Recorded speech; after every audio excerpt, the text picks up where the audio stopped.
Olá, boa noite. A escalada de mortes pelo coronavírus continua. Nas últimas 24 horas, o estado registrou 35 novas mortes e 1.421 novos infectados. O Espírito Santo passa dos 50 mil casos e registra 1.727 óbitos. A quantidade de pacientes curados também aumentou. Um total de 30.332 pessoas conseguiram vencer a batalha contra a Covid-19. Mas antes de falar de coronavírus, nós vamos contar para você a ousadia de um criminoso. Ele tinha como alvo clínicas odontológicas em Vila Velha e Cariacica. Era bastante agressivo e violento durante os assaltos, mas foi preso hoje. Uma das atendentes afirma que ficou traumatizada após o crime. No dia que eu fui assaltada, eu não consegui nem dormir. Vi a imagem dele, eu vi a cena como é que foi. Foi uma coisa horrível, porque toda hora ele falava que ia matar. O relato de medo é da recepcionista de uma clínica odontológica que viveu momentos de terror depois de sofrer um assalto enquanto trabalhava. Ela está traumatizada. Ele ia dar um chute em uma nossa funcionária porque ela desmaiou no chão. Ele foi para dar um chute nela, mas todo mundo falou para ele não fazer isso, entendeu? Do nada ele pegou, trancou a gente do banheiro, começou a xingar a gente, xingar. Tipo, ele pegou tudo, mas mesmo assim ele ficou muito agressivo. O assalto aconteceu na semana passada em uma das unidades da rede de clínicas odontológicas em que a recepcionista trabalha, que fica na Glória, em Vila Velha. No dia, o criminoso conseguiu fugir, mas para surpresa dela, hoje ficou mais uma vez cara a cara com o assaltante. Ela estava trabalhando em outra unidade, dessa vez no centro de Vila Velha, quando o bandido tocou o interfone. Na primeira eu olhei e já falei com as meninas, gente, não abre porque é ele. Logo em seguida veio o segurança e abordou ele. E logo em seguida veio os policiais. O criminoso foi levado para o DPJ de Vila Velha. Durante a tarde, outras vítimas também de clínicas odontológicas apareceram. Esta médica teve a clínica assaltada em Campo Grande, Cariacica, há 2 dias e reconheceu o assaltante na hora. Ele falou que queria fazer um raio-x, a boca toda. Eu perguntei para que ele queria o raio-x, que de repente a gente podia solicitar. Aí ele falou assim, para ver um dente aqui. Aí eu já encontrei ele no corredor com a faca no pescoço da minha mãe, agarrado no cabelo dela. Aí ele falou, tem quantos homens? Aí eu falei, tem 3. Aí ele ficou meio acuado, aí ele voltou para a recepção, me deu a mochila e falou, põe o notebook na mochila, pediu os celulares, o meu da minha mãe. Ele mandou a gente entrar no banheiro, trancou a gente lá e foi embora. As vítimas acreditam que os crimes começaram há mais de uma semana e o assaltante agia sempre da mesma forma. Chegava até uma clínica odontológica, tocava o interfone, conversava com as recepcionistas perguntando sobre exames e também procedimentos. Em seguida, questionava se tinham homens no local e aí sim, rendia as funcionárias com uma faca. Esse outro médico conta que a clínica dele também foi invadida pelo criminoso. Ele botava a faca na garganta, né? Ele botava a faca na barriga. Teve uma situação até de uma pessoa que trabalha com a gente, uma funcionária, que ela chegou a cair, né? E ele ficou apavorado e queria chutar o rosto dela. Completamente assim, transtornado, com muita raiva, muito violento, né? Diferente do ocorrido quando nós pegamos ele, parece um bobinho, parece um carinha de anjo, parece que não faz mal nem uma barata. Agora, as vítimas esperam que os dias de pânico e apreensão tenham acabado e que o criminoso fique preso. Segundo a Polícia Civil, a ocorrência ainda estava em andamento. Agora a gente fala de outro crime grave. Foi preso um suspeito de raptar e estuprar uma menina de 11 anos. Além dele, o filho de 16 anos também cometeu o crime. A intenção do abusador era manter a menina em cárcere privado, mas ela conseguiu fugir. Os laudos em posse do delegado confirmam o estupro que aconteceu no início do mês passado. A vítima, uma menina de 11 anos de idade, segundo o delegado, brigou com a mãe e decidiu ir para a casa da avó, no município vizinho. Quando estava numa pracinha, ela foi abordada pelo suspeito. O homem de 35 anos lhe ofereceu um lanche, mas em vez disso, a menina foi abusada. Ele convidou a ir numa lanchonete. Quando ele passou na frente da porta de entrada do seu prédio, ele a empurrou para dentro. Aí já na escada, ele ficou sufocando pelo pescoço. Ele a forçou a que ela ingerisse alguns goles de cerveja e depois praticou os abusos. Não satisfeito, ele chamou seu filho e cedeu para que seu filho também praticasse os abusos sexuais em face dessa criança na sua presença. O suspeito de 35 anos, depois de ter cometido o abuso, o estupro, começou a ingerir bebida alcoólica. Teve um momento que ele não aguentou mais e acabou dormindo. Foi nesse momento que a menina de 11 anos de idade aproveitou a oportunidade e, com a ajuda do filho do suspeito, um adolescente de 16 anos, que horas antes tinha estuprado ela também, conseguiu fugir. A criança começou a andar pela rua até ser abordada por um motorista de aplicativo. Ele, então, levou a menina ao município vizinho, na casa dos pais.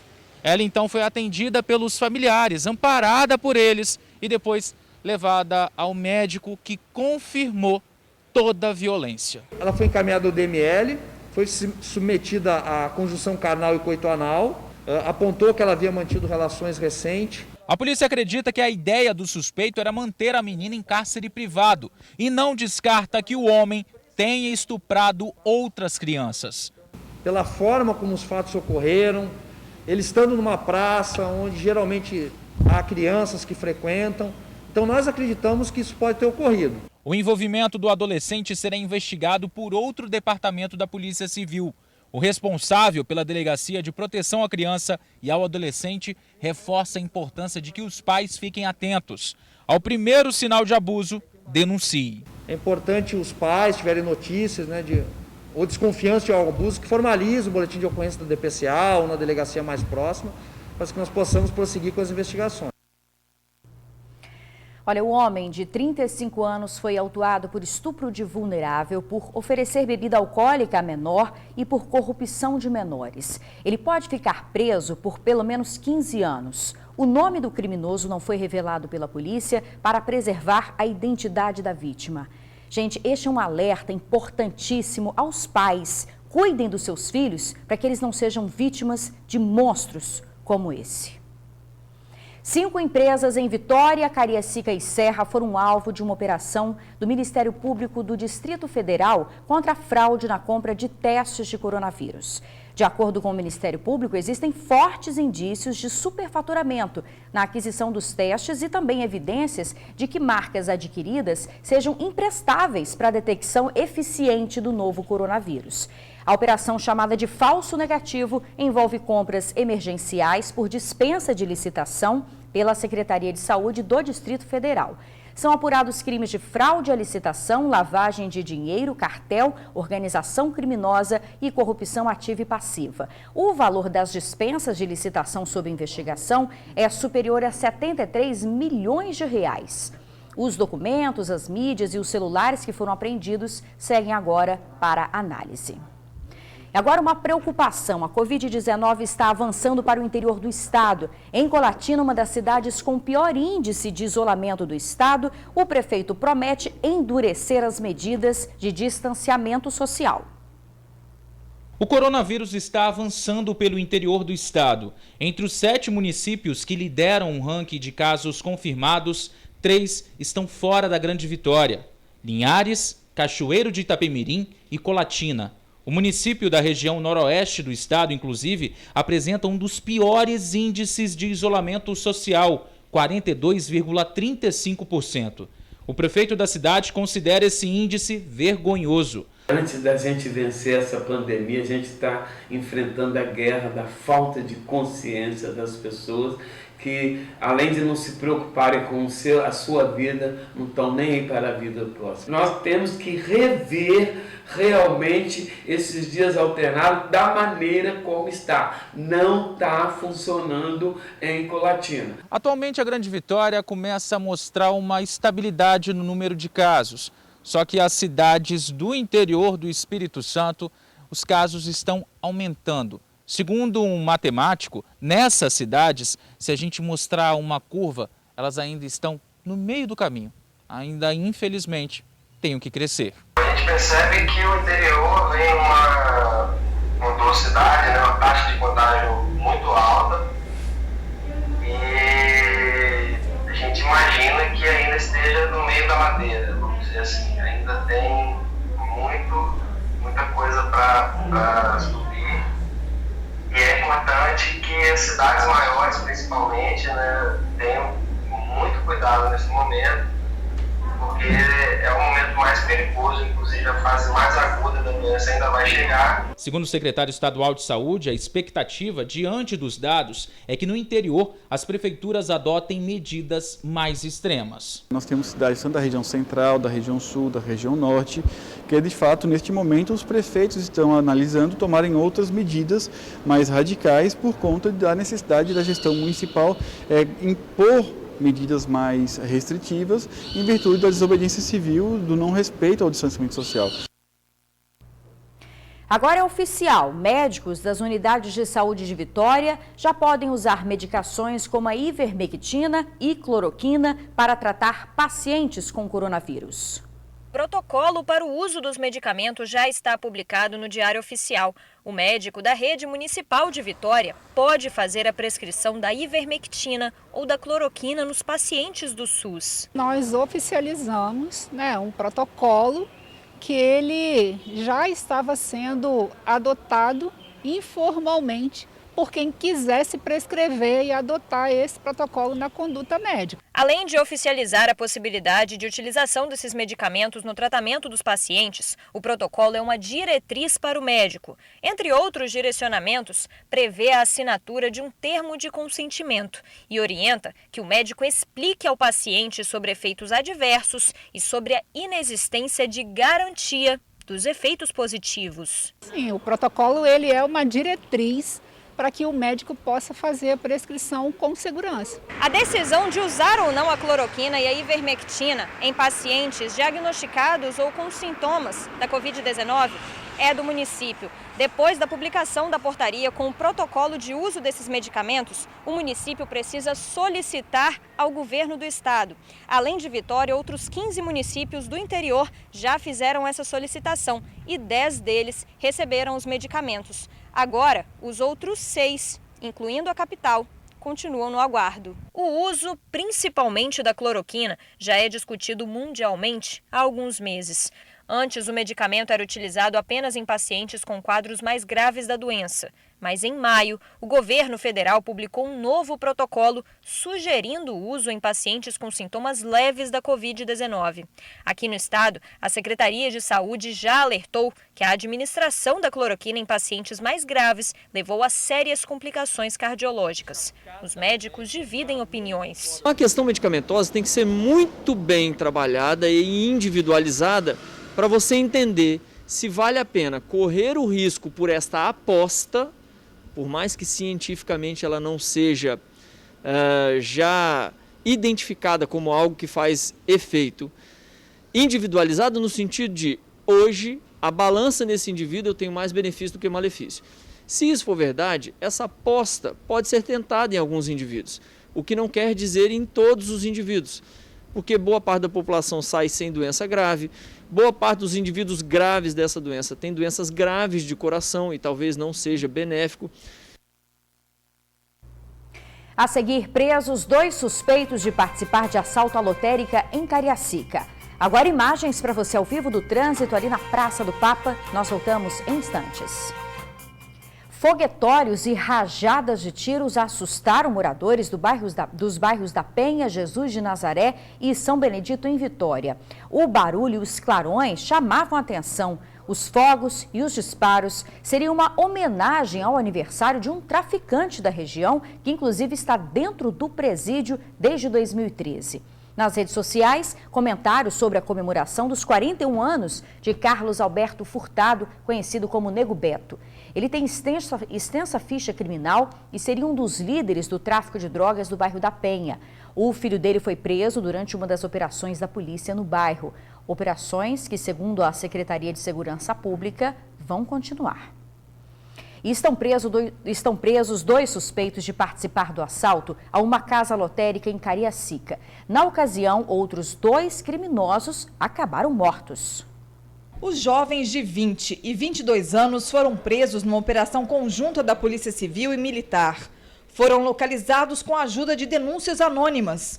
Um dos detidos aparece nessas imagens, vestindo um uniforme de gari. Desde o momento das primeiras notícias, começaram a chegar da população informações por onde esses criminosos estavam passando. E junto a diversas outras ferramentas de inteligência que nós utilizamos, nós conseguimos localizar o envolvido que forneceu a arma, deu fuga e recebeu parte do dinheiro no bairro Boa Sorte, e logo após o envolvido que participou do assalto na lotérica usando um uniforme de coletor de lixo.